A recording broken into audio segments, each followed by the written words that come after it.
Enjoyed SmackDown? I did. Mickey James, it's La Luchadora. What's up, guys? It's me, the ALE Double X Prince, with another Retro Royal Rumble review. This time, I'm gonna be talking about 2001, my favorite Royal Rumble pay-per-view overall as a show. Now, I talked about how the first one had like my favorite Royal Rumble match of all time, simply because of so many great moments and names and everything about it. The Royal Rumble match itself was really good, but I did talk about how the show kind of like had more moments and matches that were surprisingly enjoyable.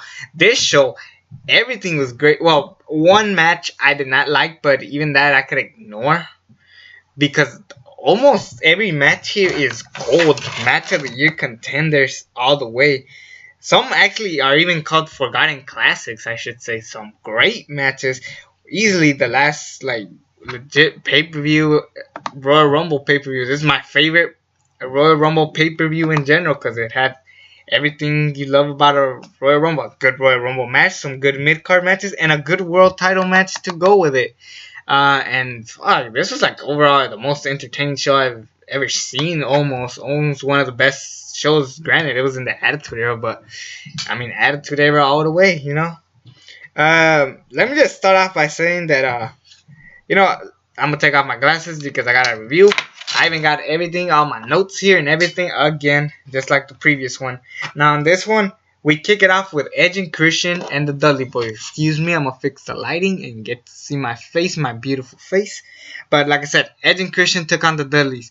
Now, something that I've always noticed when people talk about this match is that this is the real only time we get to see Edge and Christian take on the Dudleys. Because we've seen Hardys against Edge and Christian and we've seen Hardys against the Dudleys.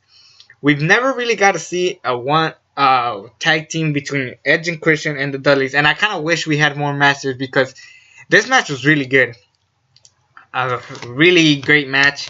I enjoyed the match a lot. It was such a lot of fun. I think, like I said, out of those three teams in the Attitude Era, I think the Hardys were my favorite behind the Dudleys and then Edge and Christian. But that's my ranking personally. But this was, again, a really good match. Edge and Christian lose the tag team championships to the Dudley Boys, which I was like, I don't know. I mean, it makes sense that two bigger dudes take on two, like, smaller teen guys. Which, eventually, that led to, of course, the TLC match at WrestleMania. TLC 2. Oh, boy. So, yeah, Edge and Christian fought, and this was just, like, a really good match. One of the best tag team matches in Royal Rumble history. Honestly, Royal Rumble is popular for having a lot of tag team matches. I mean, even in 2014, which is one of the shittiest pay-per-views I've ever seen. Not 2014, 2015. My apologies. Yes, it had so many tag team matches, but I mean, if done right, like this one, for example, it was a really good one. Yeah, a lot of stuff happened. It was really good. Next up, I want to talk about, first of all, there's this APA segment with Bradshaw and Farouk. I love those segments a lot when you have to go through the door, otherwise you can't get in. Those segments are some of the best things I've ever seen. They're so fucking fun and entertaining. I really miss those type of segments. They're really fun. If JBL gets inducted, Farouk is gonna induct him, Ron Simmons.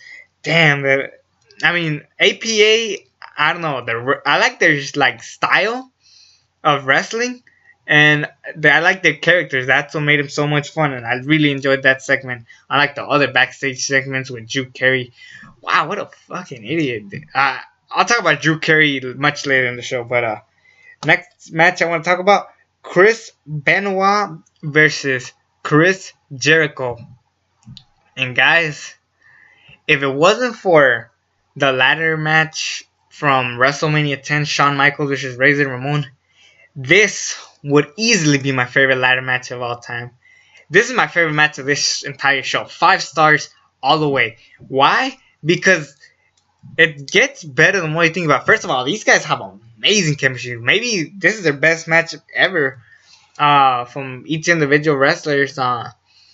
and it just shows what great talent these guys are. And they only use one ladder, which is a huge high for me. I miss when matches used to do that one ladder. I mean, I'm fine with multi ladders in the match. That's fine. I love it too. But I mean, they use one ladder for the most part, and it was really cool that they only use one ladder, and they still managed to pull one of the most memorable matches in WWE/WWF history. The only reason why it's not remembered a lot because of what Chris Benoit did. Oof, Chris Benoit. 10 years ago that happened. Can you believe it? Maybe I'll make a video, but anyway, either way, Chris Jericho ends up with the win.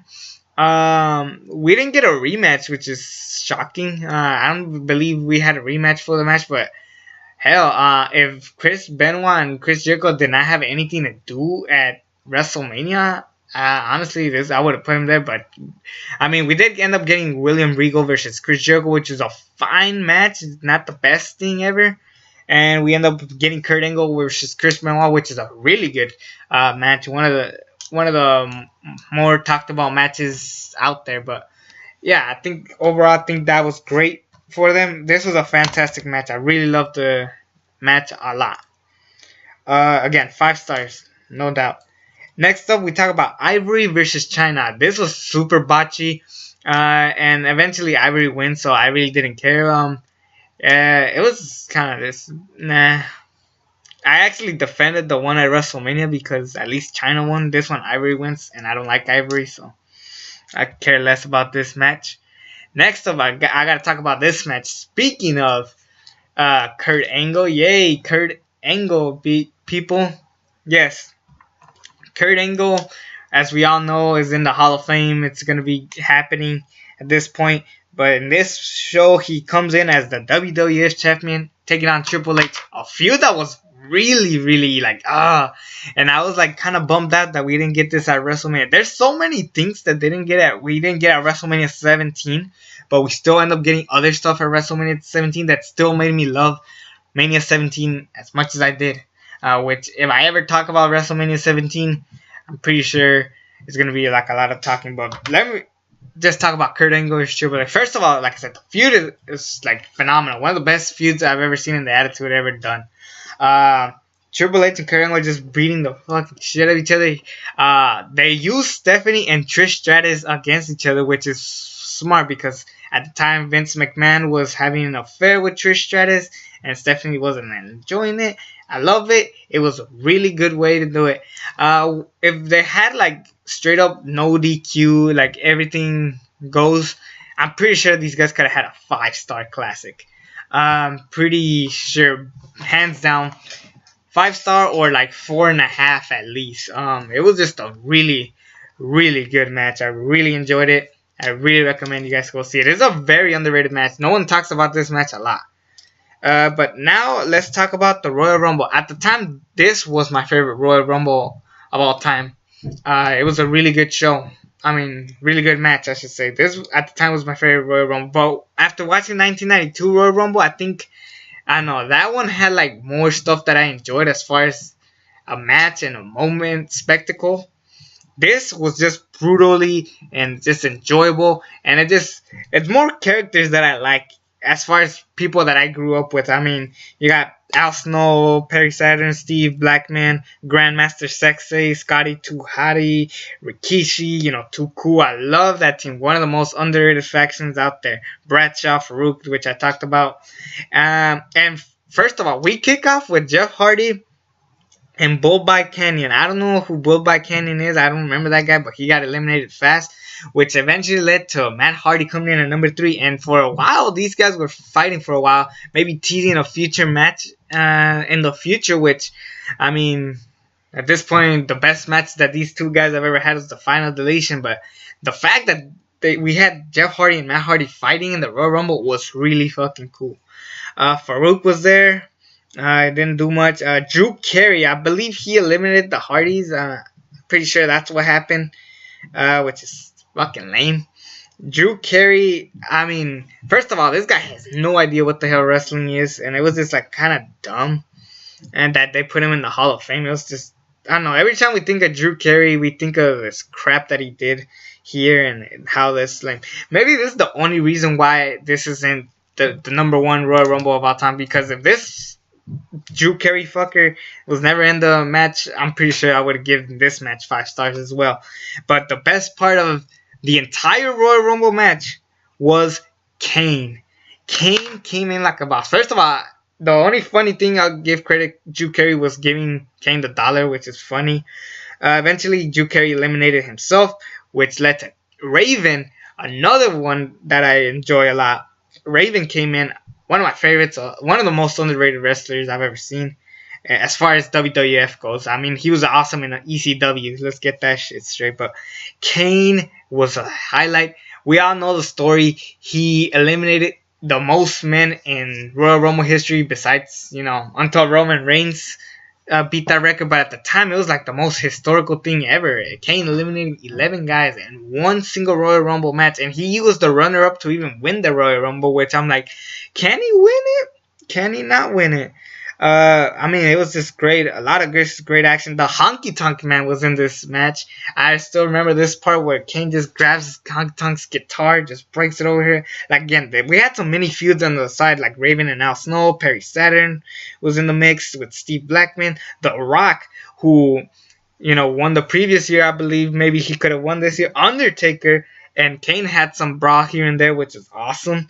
Billy Gunn, Stone Cold Steve Austin. Of course, I'll get more into Stone Cold Steve Austin, but like I said, it was just a fucking good ass match. It was brutal. It was hard hitting.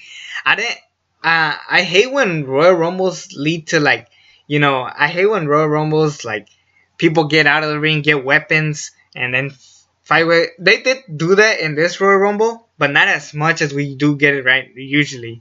I liked it here because some people actually even came with weapons. Like, example, one part that I remember, Al Snow coming in, and he wasn't even ready to enter the Royal Rumble. There was the countdown, 5, 4, 3, 2, 1, and then Al Snow is already walking in. So like, fuck it, with a kendo stick or a chair. I don't remember, but I don't know. That was just a brutal Royal Rumble, and thinking that Kane was gonna win was just showing you how much Kane became a star in this match. This was like the best thing Kane's ever done in his entire career besides debuting. But Stone Cold eventually wins, which I'm thinking Kurt Angle versus Stone Cold, maybe Triple H versus Stone Cold if it ever happened. I mean, at this point, I had no idea that The Rock and Stone Cold would main event WrestleMania, but there was so many possibilities with Stone Cold winning. And damn, I'm glad that Stone Cold win. This is his third ever Royal Rumble win, making this a very historical match. It's not 5 stars because the whole Drew Carey shit kind of killed it for me. But I'll give it 4.5. It was a really good Royal Rumble. Again, must-see Royal Rumble. And overall, a must-see show. Usually, when you think of a Royal Rumble pay-per-view, you just watch the Royal Rumble match, if not one little match that came out in the show. But this show, you have to watch the whole thing. Even Ivory versus China, which is a shit match, but everything about this show was just great. Edge and Christian versus the Dudleys. Chris Benoit and Chris Jericho in a ladder match. Kurt Angle and Triple H. The Royal Rumble match. Oh my goodness. This show was awesome. 10 out of 10. Bar none. My favorite pay-per-view in 2001. Maybe if not Mania or... Hell, honestly, this was like one of the craziest road to WrestleManias ever. And this was a great way to start the road to WrestleMania. That's what makes this Royal Rumble so damn great, because it gives you more questions of what could have happened. And it was a damn good show again. Anyways, it's me, the ALE Double X Prince. I do not know what my next retro review might be. Let's just say it involves my favorite wrestler winning. Let's just keep it at that. Anyways, again, Double X Prince. Subscribe to this channel if you haven't already. I'll be doing a movie review tomorrow because I'll be going to the theaters. And that'll be it for today. Again, subscribe to this channel if you haven't already. And until then, I'm